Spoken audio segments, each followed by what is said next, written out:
Our greatest fear is that when we die, we will become nothing.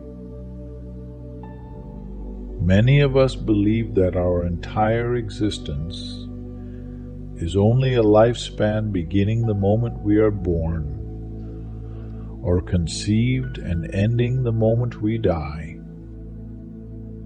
We believe that we are born from nothing, and that when we die, we become nothing. And so we are filled with fear of annihilation.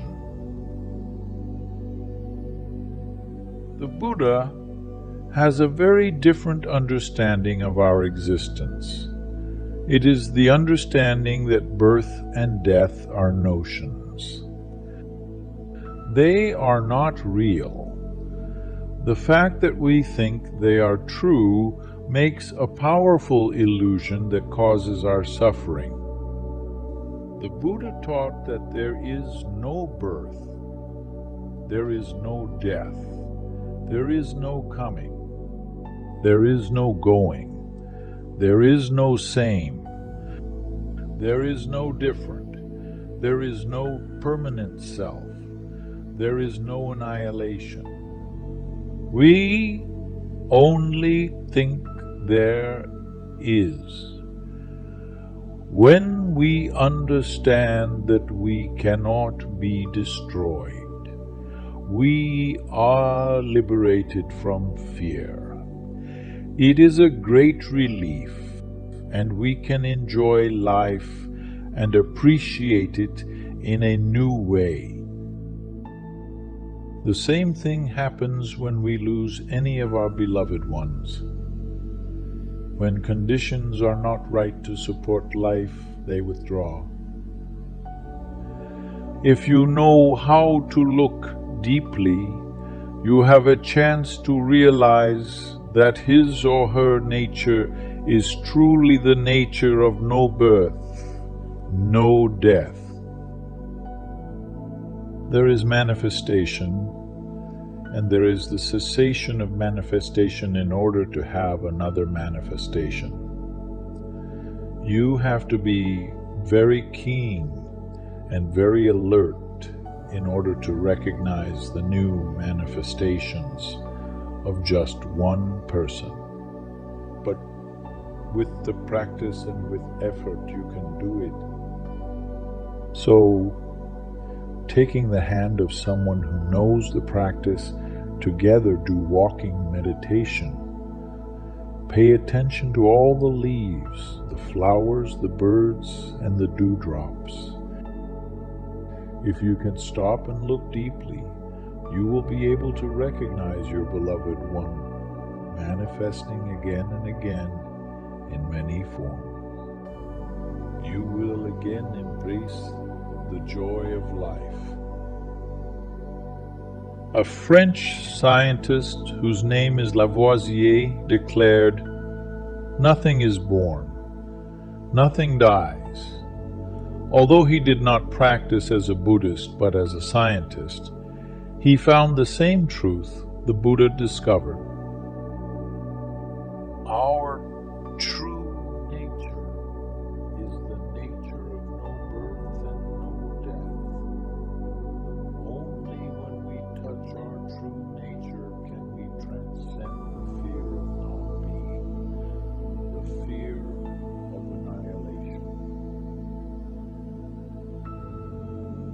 The Buddha said that when conditions are sufficient, something manifests and we say it exists. When one or two conditions fail and the thing does not manifest in the same way, we then say it does not exist. According to the Buddha, to qualify something as existing or not existing is wrong. In reality, there is no such thing as totally existing or totally not existing. We can see this very easily with television and radio. We may be in a room that has no television or radio, and while we are in that room, we may think that television programs and radio programs do not exist in that room. But all of us know that the space in the room is full of signals. The signals of these programs are filling the air everywhere. We need only one more condition: a radio or a television set, and many forms, colors, and sounds will appear. It would have been wrong to say that the signals do not exist because we did not have a radio or television to receive and manifest them. They only seem not to exist because the causes and conditions were not enough to make the television program manifest.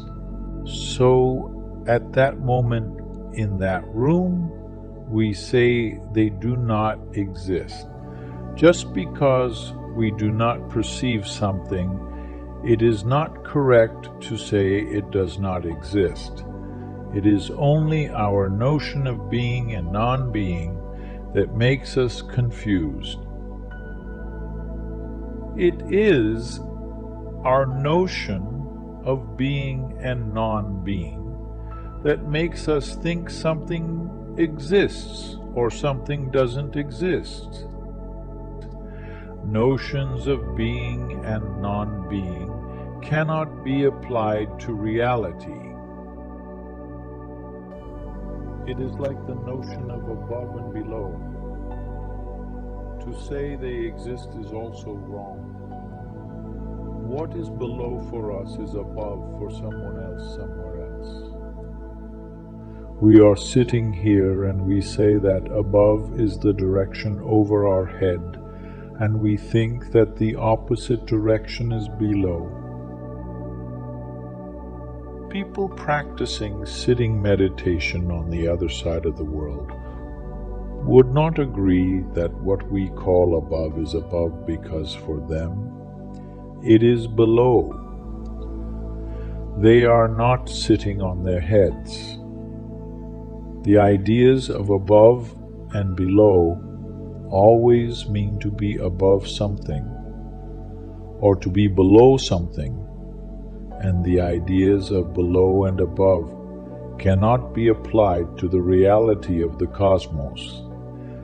These are only concepts to help us relate to our environment.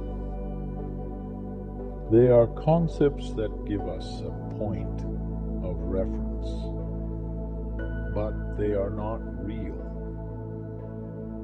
Reality is free from all concepts and ideas.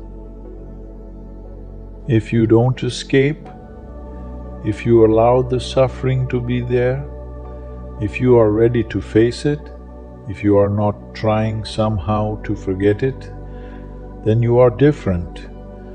Suffering is there but just around you. It is not in the center, it is on the periphery. It is impossible for suffering to be in the center. It is not in the nature of things. It is always on the periphery, and you are the center. So when you allow it to happen, you don't escape. You don't run. You are not in a panic. Suddenly you become aware that suffering is there on the periphery as if happening to someone else, not to you, and you are looking at it. A subtle joy spreads all over your being because you have realized one of the basic truths of life, that you are bliss and not suffering.